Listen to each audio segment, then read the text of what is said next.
The Radical. Fundamental principles of freedom, rational self-interest, and individual rights. This is the Yaron Brook Show. All right, everybody. Welcome to Yaron Brook Show on this December 29th, the second to last show of the year. We'll be doing one more show on December 31st, 1 p.m. East Coast time. It's going to be our year in review show and a big fundraising effort as well. That we've got a very, very ambitious target for. So hopefully you'll join us 1 p.m. East Coast time. We'll be going for 3 hours. So anytime during those 3 hours, just pop in, come over, say hi, ask a question, make a contribution, stick around for as long as you want. Love to have you. All right. Let's jump in to the news. It's kind of thin. The news kind of thin the last few days. I figure, we've talked enough about the war, 2 wars, and so no videos. Whoops. God. Here's to 2024 where I don't do that, and to a 2024 with no technical problems. No technical problems. Everybody, everything, just perfect. All right, so it's kind of thin this week with news. The same news, in other states has banned Trump from being on the ballot, Maine. But Colorado has appealed to this. Republicans in Colorado appealed to the Supreme Court. Supreme Court will be deciding this. The wars are going, nothing dramatic new on the war front.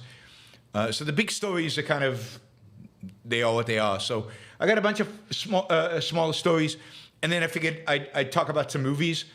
I owe Shazbot a review of Blackadder, so we'll definitely be doing the review of Blackadder, but I've got another couple of movies, one of them in the news, one of them not in the news, but I watched it the other day, and I thought, I should recommend it to these guys, because this is a great, not just a good, a great movie. I think a really, really good movie. So I'll mention that as well. All right.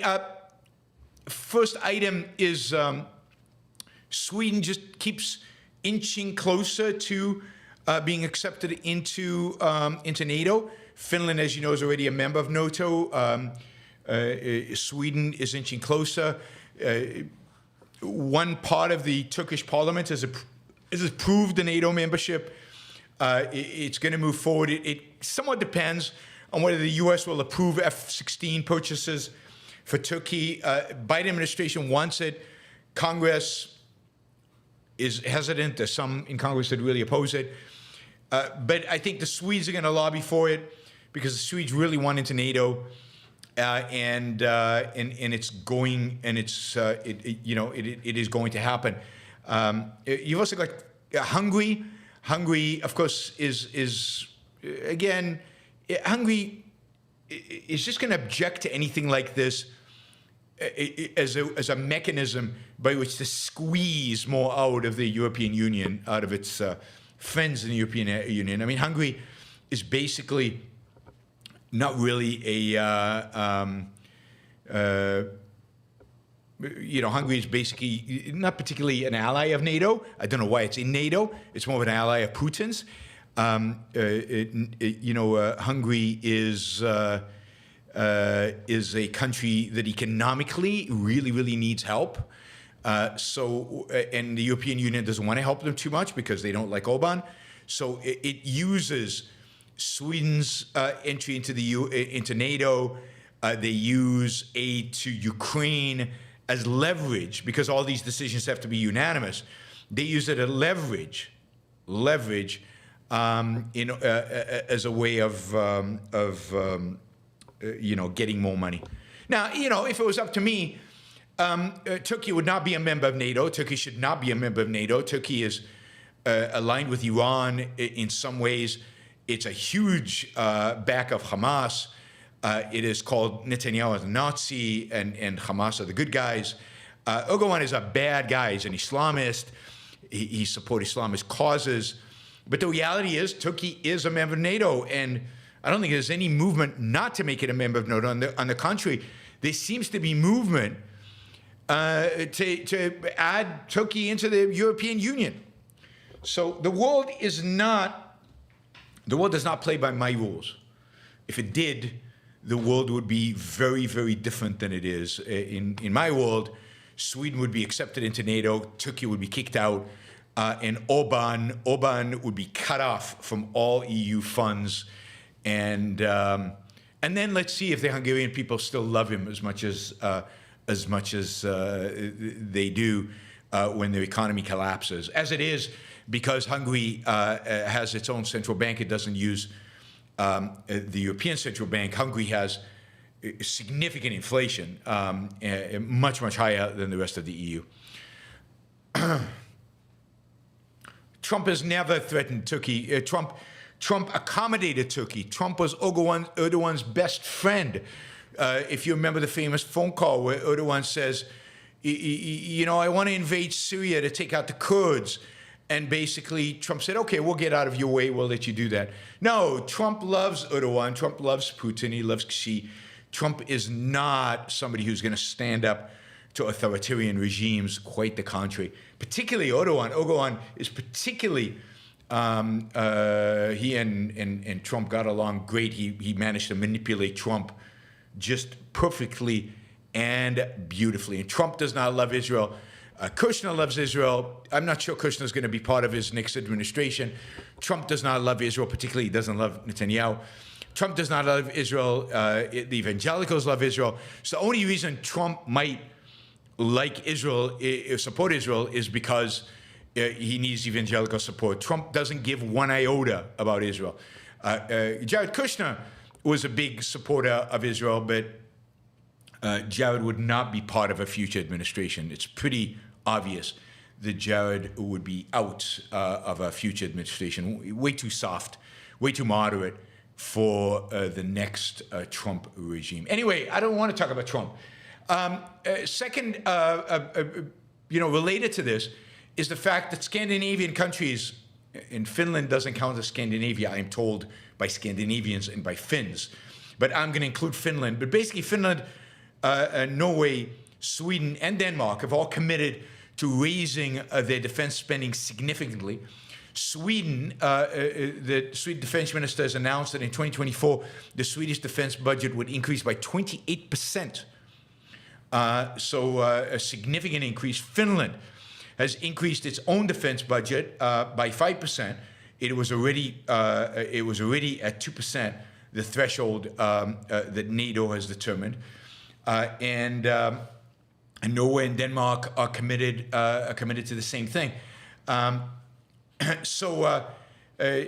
think the Scandinavians are very alert and very aware of the threat that Putin poses.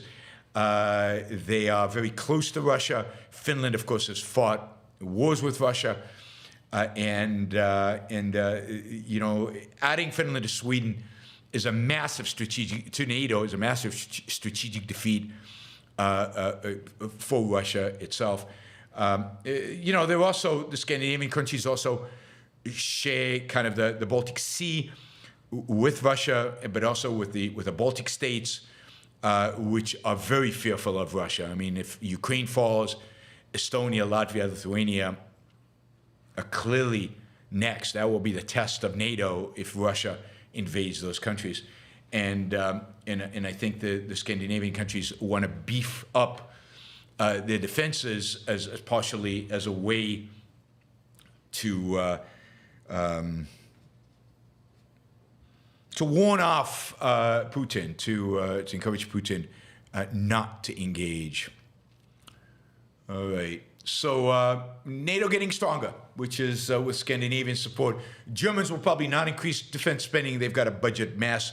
They're a disaster. The thing about the Scandinavian government is, as much as we like to call them socialists, the Scandinavians are far, far, far better in fiscal policy than the United States or much of the rest of Europe. They run balanced budgets.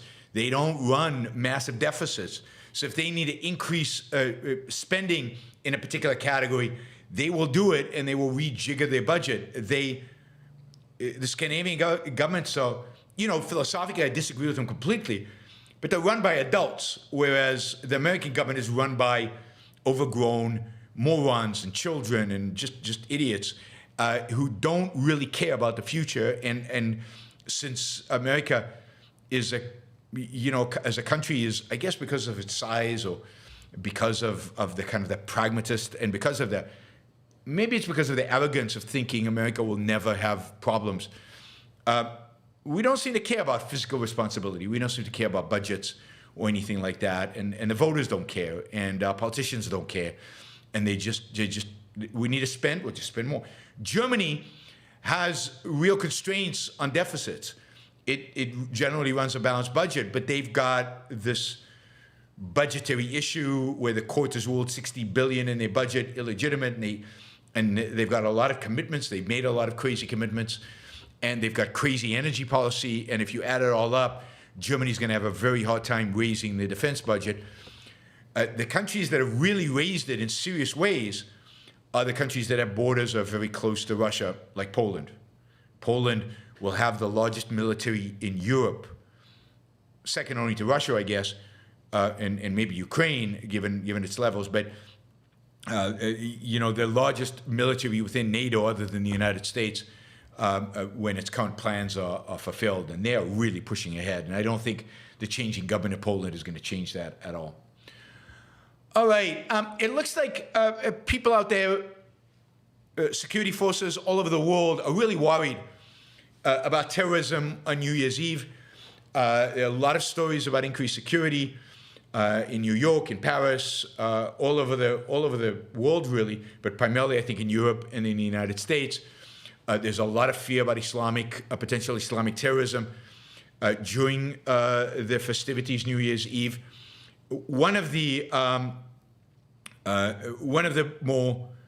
weirdest stories I read with regard to this is that in Las Vegas, over the weekend, there are going to be low-flying helicopters who are going to have detectors for radiation on them to try to detect dirty bombs. So maybe they've heard something. Maybe there's some legitimate fear here or risk or threat or something. But they're going to be twin-engine Bell 412s, helicopters, equipped with radiation sensing technology, flying low over the Strip. Now that'll really put you in the celebratory Go 2024 mood to look up and think, ooh, I wonder if they've discovered the dirty bomb or the nuclear bomb. So there you go. Supposedly, this has been going on for a long time. They don't always fly it, but they will be flying from Friday through Sunday in the air above Las Vegas as part of the increased security this year around New Year's Eve celebrations, fear of Islamic terrorism. It looks bad. I wouldn't be too worried about Cologne, Germany. It was. All right, let's see. I would avoid Vegas New Year's Eve generally, not because of a risk of a dirty bomb, but generally I think it's crazy. It's just insane. Interesting phenomena. We've got this border crisis. 200-something thousand people are being stopped at the border every month now. These are record levels. Never seen anything like it. This is all because the United States has these crazy asylum laws that allow people in, and then they can apply for asylum, and then it takes years for their cases to be heard. And while they're heard, they stay in the United States. They cannot work for most of that time, but they get welfare. So it creates this massive incentive for people to come. Anyway, one group of people who are not coming for that, but who, if they get caught, will definitely appeal for asylum, are Chinese immigrants. 5,000, not a large number as compared to 250,000, but a huge number as compared to basically the past, are Chinese immigrants. So about 5,000 have been stopped on the southern border. Who knows how many have actually entered? And there is this massive migration of middle-class Chinese leaving China. They cannot get legal entry into the United States. They cannot get visas. They have money, and so they can pay to be smuggled across the border. They might even have money in bank accounts in the United States, which they've been moving out of China for years. But these are people who've come to the conclusion that China is not there's no future for them in China, that the Xi regime is way too oppressive and disastrous, and they are leaving, and many of them travel across the Pacific to Ecuador or to Colombia. Then they travel to overland through the Colombian rainforest into Panama, through the rainforest there, and up through Central America into Mexico, and ultimately to the U.S. More and more Chinese are doing this. It is, I think, a show of the desperation of the Chinese to get out of China, and the vision that even as illegals, they can live a better life in the United States than they can in China. It's sad because many of these people would be incredibly productive citizens of the United States. They are, many of them are middle class, as I said, professionals. They could find great jobs in the U.S. if the United States was willing to let them in legally instead of having them trek across, jungles and deserts and horrific environments and wasting their money on smugglers. The United States should just lay out the welcome mat for them and let them in. And that's what a proper work-based legal immigration system without a cap, without limits, would indeed do, and we would get significant migration out of China, huge migration out of China, and that would benefit Americans terrifically, and the Chinese would be better off. It really is win-win across the board. But for now, Chinese are struggling to get across the border. All right, this content moderation is a story we talked about a few months ago. California passed a law that basically requires all social media companies that active in the state, which means all social media companies, with a sizable gross annual revenue, basically all the major players, they have to issue semi-annual reports that describe their content moderation policies and provide data on the number of objectionable posts and how they were addressed. So they have to report to the government, how this works. Twitter sued California in the U.S. District Court for infringement of the First Amendment, infringement of the freedom of speech, and try to get this law overturned. A judge has just come back in an 8-page decision, dismissed Twitter, and basically upheld the regulations. He says, quote, "While the reporting requirement does not appear to place a substantial compliance burden on social media companies, it does not appear that the requirement is unjustified or unduly burdensome within the context of the First Amendment." So who knew that the First Amendment had to withstand the burdensome, unduly burdensome requirement? And who knew that the First Amendment could be violated if it was, quote, according to some judge somewhere, unjustified? I mean, this is just an expression of the complete corruption of our legal system, of our laws, of a lack of understanding of the First Amendment, but a lack of understanding of individual rights per se. And of course, in a true understanding of the Constitution and a proper understanding of individual rights, 90% of the laws on the books would be thrown out, including this one. So Elon Musk and Twitter have lost this one. It'll be interesting to see if they appeal. It'll be interesting to see if an appeal like this goes to the Supreme Court ultimately. under First Amendment with a First Amendment argument. We will see. We'll see if this is something Elon Musk wants to spend a lot of money on, or if he just wants to spend the money on establishing these guidelines and issuing this semi-annual, is it an annual report? Semi-annual report to everybody. We will see. We will see. All right. Okay, so, other than that, I have, I think we've covered all the newsy items. I was going to talk about 3 different movies quickly and then take your questions, and maybe this will be a short show, which is fine. By the way, if you want to ask questions, if you want to participate, if you want to get me to focus on a topic of your interest, you can do so by using the Super Chat feature and asking a question in the Super Chat. The more money you put, the more likely it is that the sooner I will answer the question. So $20, $50, $100, $500 all get priorities. But you can ask questions for $2 as well. So please feel free to do that. That is available. We're still quite a bit off target, off our goal, but we've still got some time. And I'll use this opportunity to remind you that December 31st, we have a year-end 2003 in review show in which I will review the news in 2013, the big stories of 2013. And please, maybe bring the lists of your favorite movies in 2013, best books that you read in 2013, anything like that you want to emphasize for the 2013 year.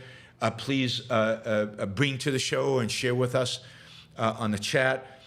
It will also be a fundraiser. The last show of the year is usually, I devote a lot of time for asking you for money, so please accept that. Accept my apologies for that, I guess. I'm not apologizing for that, actually.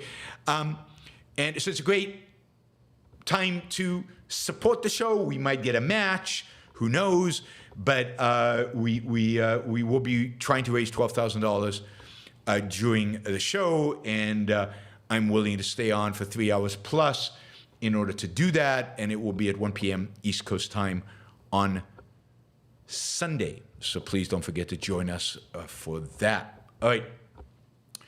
3 movies I want to talk about. The first one is actually in the news right now, and that is Maestro. It is a movie that's come out on Netflix. It is a biopic of Leonard Bernstein, the famous conductor of the New York Philharmonic. He was a conductor of the New York Philharmonic for many, many years. He was also a composer. He is known primarily for his musicals. Maybe his most famous is West Side Story, but also Candide. But West Side Story is probably the most famous of his musical compositions. There's a biopic came out in which Bradley Cooper plays Leonard Bernstein, and there's a lot of uproar about the movie for a variety of different reasons. One. So first I saw the movie. So I'll tell you my impressions of the movie. But a few weeks ago, or months ago, there were a lot of uproar about the fact that Bradley Cooper, in order to play Leonard Bernstein, had a kind of an artificial add-on to his nose made. So he enlarged his nose. Leonard Bernstein had a big nose. And Bradley Cooper had that done. And there was a lot of that's anti-Semitic. I don't know what people thought. Bradley Cooper, of course, is not Jewish, and yet Leonard Bernstein was Jewish, and there was calls for cultural appropriation. Talk about nuts, right? I mean, I'm against. I mean, I think blacks, whites, it doesn't matter. It's the quality of the acting.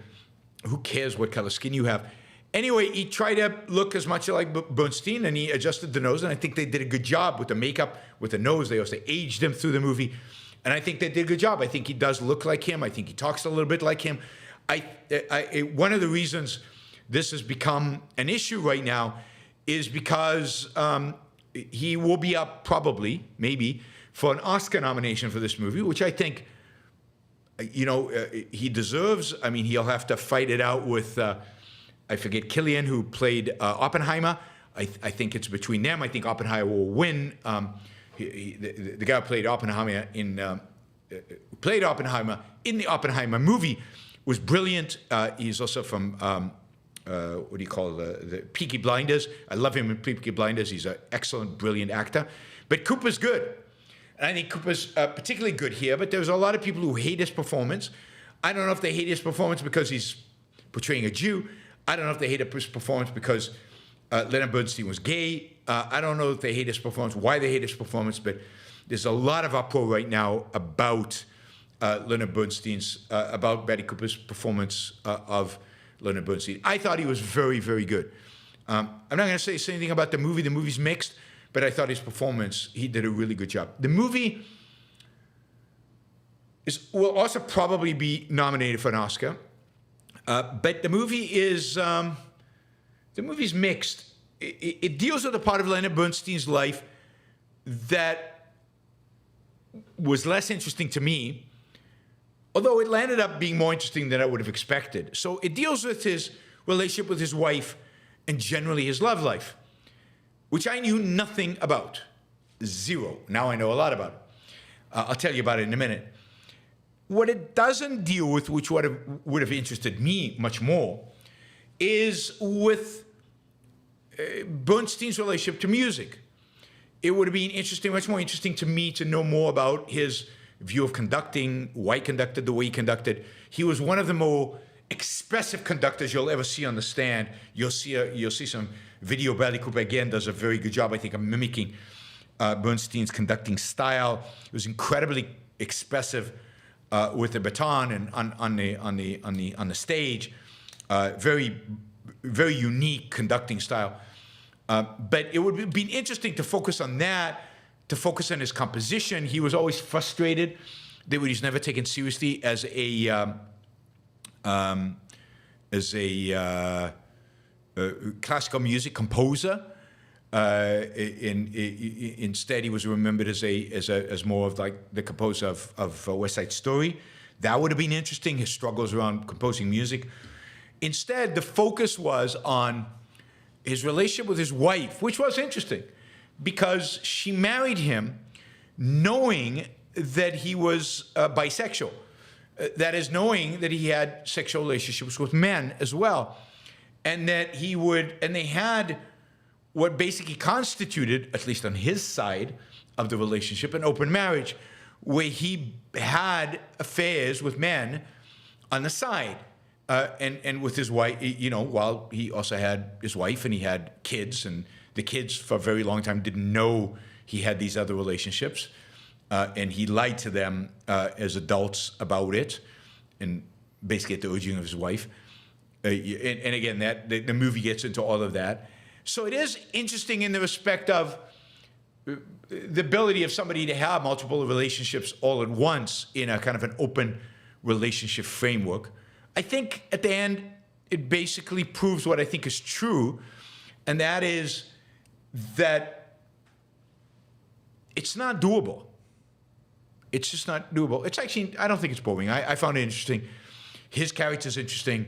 His wife's interesting. And the relationship is interesting. And then there's enough music and enough focus on the music that it's all kind of comes together. But again, it is mixed. It's not a great movie, but it is. It wouldn't be my vote for best movie, but I did enjoy it. It was, but what it proves is what I think is true, and that is that you can't do it, and that you can't do it because there's just not enough time. There's just not enough focus. It's 24 hours in a day. If you're dedicated to your career, which Bernstein was dedicated to career, he composed, he taught music, he did popular music stuff, and then he also conducted one of the busiest orchestras in the world, and one of the most famous orchestras in the world. To then also dedicate as much time to a partner that they deserve as your partner, and then have other partners on the side, male or female, doesn't really matter, is just not doable. Something has to give. And usually it's your significant partner that gives, and given that you love them, supposedly, it seems like a heavy price to pay. So I just don't think that. I think it's just another exact example of the reality that psychologically, and just from the perspective of time and psychological space, the perspective of focus, long-term multiple relationships just do not work. Do not work. Don't believe me? You can try it. You can try. Now, this turns out to be a true story. It turns out that he had multiple relationships on the side with other women and other men. The movie focuses on other men. But yeah, I thought the movie was interesting, and his performance was indeed excellent. I came across, just looking for movies to watch over the holidays, over the last week, I came across a movie I hadn't seen in many years. I saw it originally at the theater. And it's one of my favorite movies. It's certainly one of my favorite movies of the last 10, 20 years. And I watched it again, and I loved it. I love this movie. This is really an amazing movie, and it's a movie that is that you're just not going to find this quality anywhere. It's a movie called A Most Violent Year with Oscar Isaac and Jessica Chastain. It was made in 2014, and it's set in New York City in 1981, although it looks like New Jersey in 1981. And this is an amazing movie. It is the only example I know of in a movie of a businessman portrayed with absolute, unchallenged integrity, and who says he is motivated by the virtue of integrity. Who his argument against thieves is crooks. He says, have pride. Stop doing this. Have some pride in what you do. So somebody who verbally, openly stands for pride. He never takes the easy route. Never embraces violence. And he doesn't embrace violence because he knows he will be the one who suffers from it. It's suspenseful primarily because, in a business way, how is he going to solve this business problem? It's really well made. It's well paced. Isaac is brilliant. But it's a movie that has, philosophically, you will not find better characters than this, morally, in a movie. You just won't. The movie's called A Most Violent Year, which is true of 1981. It was a very violent year. And it deals with the consequences of violence, and it deals with the consequences of having integrity and what integrity means, how integrity manifests itself, and how integrity is rewarded. A Most Violent Year. And it's one of these movies nobody's seen. I don't know if any of you have seen it. Nobody's seen. And yet, it's brilliant. If you want to see it on streaming platform, it's on Max right now. It's streaming on Max. Max is the new Cinemax HBO streaming platform. Or you can buy, I guess, rent it on Apple TV or something like that. But really fantastic. Much better than The Year of Living Dangerously, although that's a good movie too, but this is much better.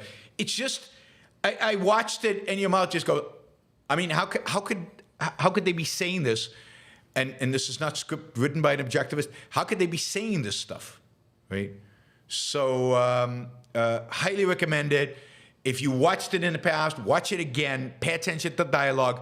Pay attention to his character. This is about the character. It's not an action movie, in spite of the title.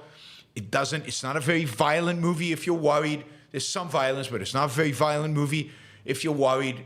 I was worried when I went to see it the first time. Most violent here. Whoa, this is going to be a violent movie. But it wasn't. It's a character portrayal of a great character. Just a great character. That's about as strong a recommendation you're going to get from me for a movie. A most violent year. All right, finally, another fantastic movie. A short movie. This is only like 33 minutes long. This is a movie that Shazbot paid me to review. One of my favorite Christmas movies of all time. I watched it, I don't know, 3, 4, 5 times. It's Blackadder's Christmas Carol. Blackadder's Christmas Carol. You can find this on, I think on Prime. I can't remember exactly where I watched it, but I think it was on Prime. Or maybe on Hulu. But anywhere where Blackadder, you can find Blackadder. It's called Blackadder's Christmas Carol. It was made in 1988. It's with Ron Atkinson playing Blackadder. But it's got terrific actors across the board. Tony Robinson, Miranda Richardson, Stephen Fry from Monty Python, and Hugh Laurie from House. Just terrific cast. Anyway, Blackadder, Ron Atkinson plays Blackadder, and Blackadder is basically the character from A Christmas Carol, the shop owner. But here the story is reversed. He is the nicest man in England, the most generous man in England, or in other words, the most altruistic man in England. He gives everything away, and by the time Christmas Eve, Christmas is happening, he has nothing. He's given everything away, and people are exploiting him, taking advantage of him, and he just keeps giving stuff away. And when the ghost of Christmas future comes to show him the Christmas past and Christmas future, I guess, to show him the past, he shows him a past of Blackadder being selfish and having fun. So what happens is the exact reverse of what happens in the Christmas Carol. He goes from being altruistic to being selfish, with the idea that if you're selfish, you have more fun. And now, it's not philosophically right. The examples they use for being selfish is not philosophically right, but it's such a breath of fresh air to show altruism as weak and pathetic and suffering and no good that I'll take their vision of selfishness. And above anything else, it's just funny and fun. And generally, I would say, Blackadder is one of the best comedies in all of history ever written. The season 1, 2, 3, and 4, all 4 seasons are brilliant. The first season is in the Middle Ages. The second season is in the reign of Queen Elizabeth. The third season is during the Enlightenment. And this Christmas Carol is during the reign of Victoria. So it's in the 19th century. And then the final season, which is very funny but also very poignant and kind of sad, is set in the 20th century during World War I in the trenches. And highly, highly recommend Blackadder. A Christmas Carol is just fun to watch on Christmas. An anecdote to the stop being selfish, you should be sharing more kind of attitude that pervades Christmas. Show the kids this movie to set them straight. Yeah, Blackadder is always good. I mean, there's some classic episodes. In the Middle Ages one makes fun of Christianity. Later ones make fun of all different aspects of society and of monarchs and just of the world in which we live. Okay. Yeah, those were my movie reviews. Remind you that on December 31st, I'm doing the year-end review show. And please bring your favorite movies of 2023, or just movies you watch in 2023 that you really love, and anything else, books that you read, stories that you found interesting in 2023. Bring them to the show and share them with us. All right. Reminder that this show is sponsored by the Ayn Rand Institute. Right now, the registration for OCON is open. So OCON is the Objectivist Conferences this year. It is in Anaheim, California, and I will be doing a course there together with Ankar Gate. So that's going to be, I think, a lot of fun. They're going to be great talks, and you'll get to meet a lot of people, and generally it will be what is this? Okay, it'll be a fabulous event. It's going to be June 13th to 18th. It's a great place to explore new ideas and connect with like-minded people. You'll have an opportunity to hear from objectivists like Greg Salamiri and Tara Smith, and myself and Ankar. You'll get an ARU experience, which we're running there. There'll be moving artistic experiences, performances, and we'll have wonderful social events. Maybe the highlight of the social events is the poker tournament, and you can try to defeat me. I've never won the poker tournament, but I've made, I think, the final table every year. So, and it's always fun, and I always give a hard time to everybody I play against. And you'll see the competitive side of Yaron Brook. So that is worth the attendance fee for OCON. So join us. Right? All right, let's turn to the super chat. Our questions. Remo says, some interview recommendations for 2024: John Allison, George Selgin, Lawrence White, John Cochrane, Charles Koch. All good. All good. I probably get John Allison, probably get George Selgin. The rest, less likely, but we will try. Enric, is the disintegration from bad premises rising from the left, Islamism, authoritarianism from nations like Russia, China, etc., an opportunity for those looking for good ideas as in objectivism? ARCUK has seen a surge of views recently. I mean, it's always an opportunity when when there's existential angst in the air, right? When people are experiencing existential angst, where they're experiencing uncertainty about the future, when they've come to the conclusion that whatever's happening right now is not going well, and that they should think about alternatives, think about what to do, then when that is happening, yes, there's definitely an opportunity for objectivism.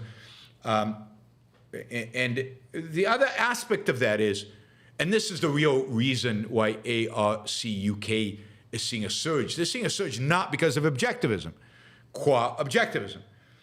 They're seeing a surge because they've been doing a bunch of because of the titles of their videos, have been super controversial. And that has been, but controversial in a way, I guess, that the algorithm is not penalizing. Sometimes it penalizes. And as a consequence, they're getting massive amounts of hits on it. Now, I don't know. They've seen a surge in subscribers, but the surge in subscribers is not matching the surge in viewership, because people are going because it's controversial. Now that is objectivism. We are controversial. So it is an opportunity for us to put out there our really, really, really controversial content. And it's an opportunity for people to interact with our really, really controversial content. I mean, 9/11 was a great opportunity, and I think we capitalized on it. And we got a lot of traction at the Ayn Rand Institute post 9/11 from a lot of people who I don't think would have discovered us otherwise. because we came out with very controversial, hard-hitting content, and people said, "Whoa, how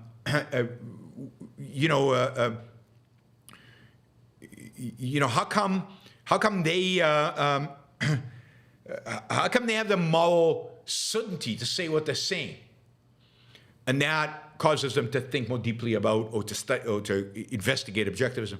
So yes, I think it's an opportunity. We're trying. I'm putting out more videos than ever. I'll talk about that on Sunday. We'll talk about the new short videos that we're putting out. I've seen a surge in some of the short videos, but my titles, I think, are being less effective than the ones ARCUK put out. They've really done some good titles that have really caught people's attention and gotten a lot of views. It's great to see. Great to see. It just proves, do something and you do it and you do it and you do it and you keep at it and you keep at it and you keep at it. You're going to hit some success. The question is that success sustainable?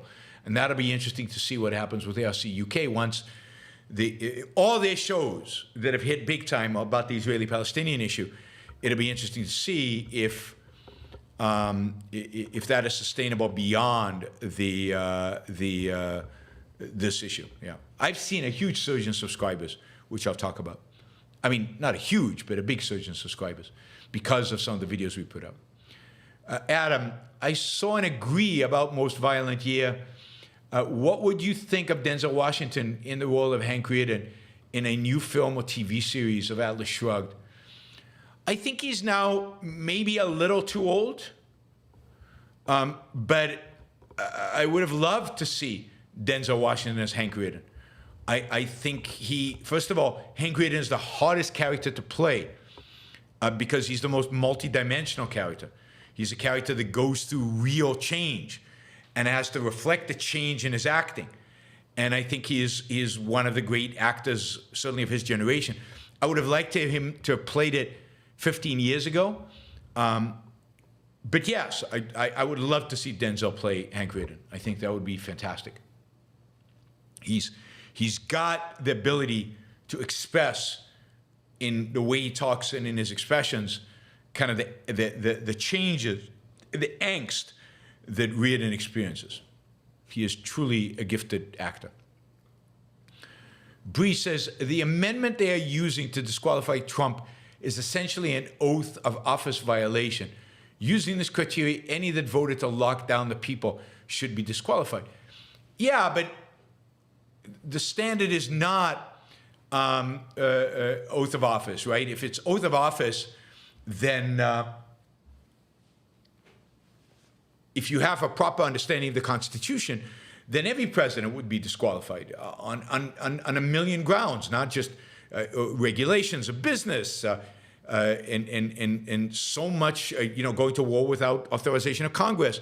So much of what has happened in America is a violation of the Constitution, but nobody understands the Constitution. But this is a specific provision. This is specifically related to a resurrection, not resurrection, of course. Anyway, somebody will give me the insurrection, right? And an insurrection. And I mean, I think it's at least not crazy. And again, the number one scholar who's pushing this is one of the most conservative scholars out there, legal scholars. So it's not a crazy idea. I don't think the Supreme Court is going to accept it, though. I think they're going to throw it out. Catherine, how can a country be kicked out of NATO? How, if so? I don't know the specifics, but sure it can. I'm sure by vote of all the other members, it would have to be unanimous. There must be a process of doing it. You can be kicked out of the EU. You can leave the EU. You can be kicked out of NATO. You can leave NATO. All of that is doable and feasible. So I don't know what the process is, though. Frank says, how effective can the protest be against Milei?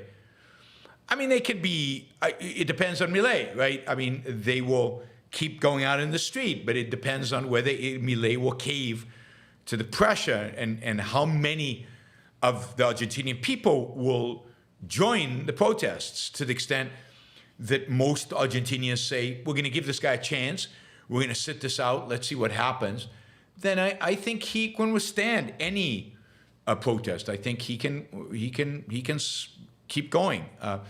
The question is, will either the people or Milei himself break? Micah, we can't force someone to hear a message they are not ready to receive, but we must never underestimate the power of planting a seed. Absolutely. We should constantly be planting seeds. Everywhere we go, we should plant seeds. It's the only way that we could win this. PB says, I'm Caucasian with many friends of Indian descent who mainly associate with Indians, also seem to make frequent comments about race. Is it immoral for them to discriminate in this way? Yeah, yes, if they're really discriminating, if they're discriminating based on race, then it is immoral, absolutely. To place your friendships and associations, to base them on race, is immoral. It is to do it irrationally. Anything irrational is immoral. Right.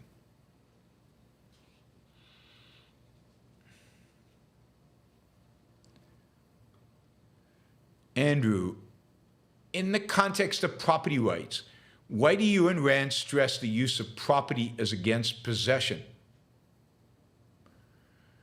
Because fundamentally, rights protect action. They protect activity. They protect the activity of living. So to the extent that there's a right to property, it's the activity of either gaining the property or sustaining it. So right don't ascertain to, they ascertain to human action. They don't relate to thoughts. They don't relate to stuff. So you have a right to, and this is part of the confusion about rights. It's you have a right to act to gain or keep, right? To a value in a sense that, but it's the action of it. Right? And it's the whole, rights come from the requirements of life, and the requirements of life are action, are the activities engaged in living. Best I can do right now. I'm not sure that's a complete answer, but it's the best I can do right now. Good question for a philosopher. What are your thoughts on the libertarian argument in favor of state rights constitution pre-Civil War? Is it too anarchist, or does it allow more freedom than a powerful federal government? No, it's a violation of rights. That is, the function of a federal government, the function of any government, is the protection of individual rights. If a state government in a federal system is systematically, egregiously violating the individual rights of its citizens, the job of the federal government is to make it stop by any means necessary. That's the only function of a government. And it's, to a large extent, the only function of federal government, because the federal government it doesn't have direct jurisdiction over people. The states do. So the federal government is there to make sure the states don't violate the rights of the individuals who live in those states. That's it. The problem with the anarchists is they don't believe in individual rights. They don't have any problem with, individual rights are irrelevant in their scheme.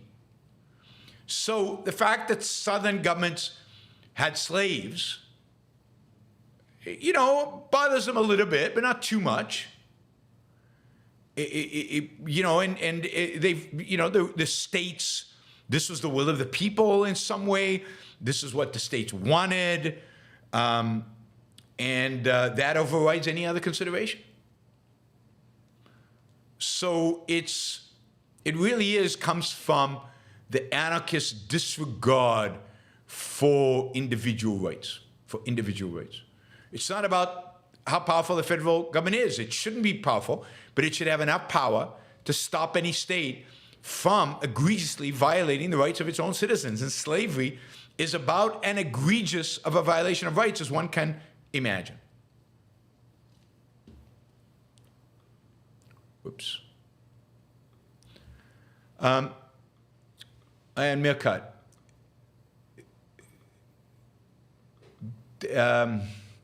I can't pronounce her name. Daenerys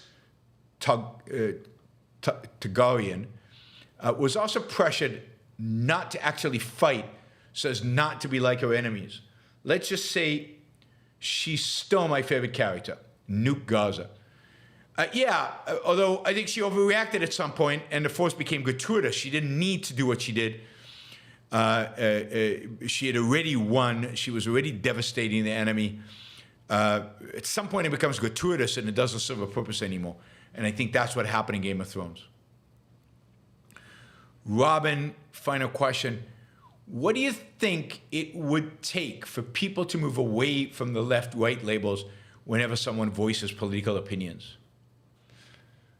I think they won't move away from that until they realize what the positive is and that the spectrum becomes real to them and that the good side of the spectrum has a reality to people. That is, they won't leave left to right until they realize that the real spectrum is individualism, collectivism. And then people say, oh yeah, that makes sense. But then they have no reality to individualism. They don't know what that means.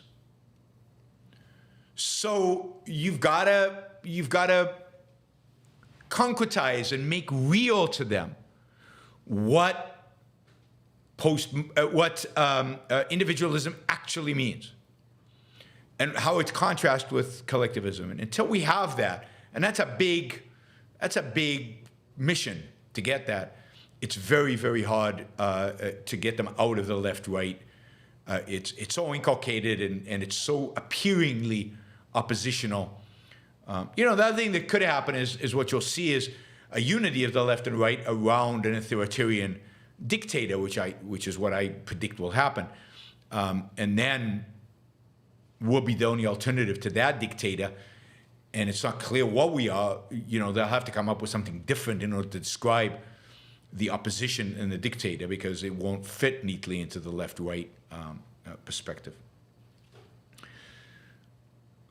All right, finally, Andrew, I don't disagree that Haley was partially calculating in her answer to the cause of the Civil War, but I also think she missed the obvious because she's dumber due to this campaign.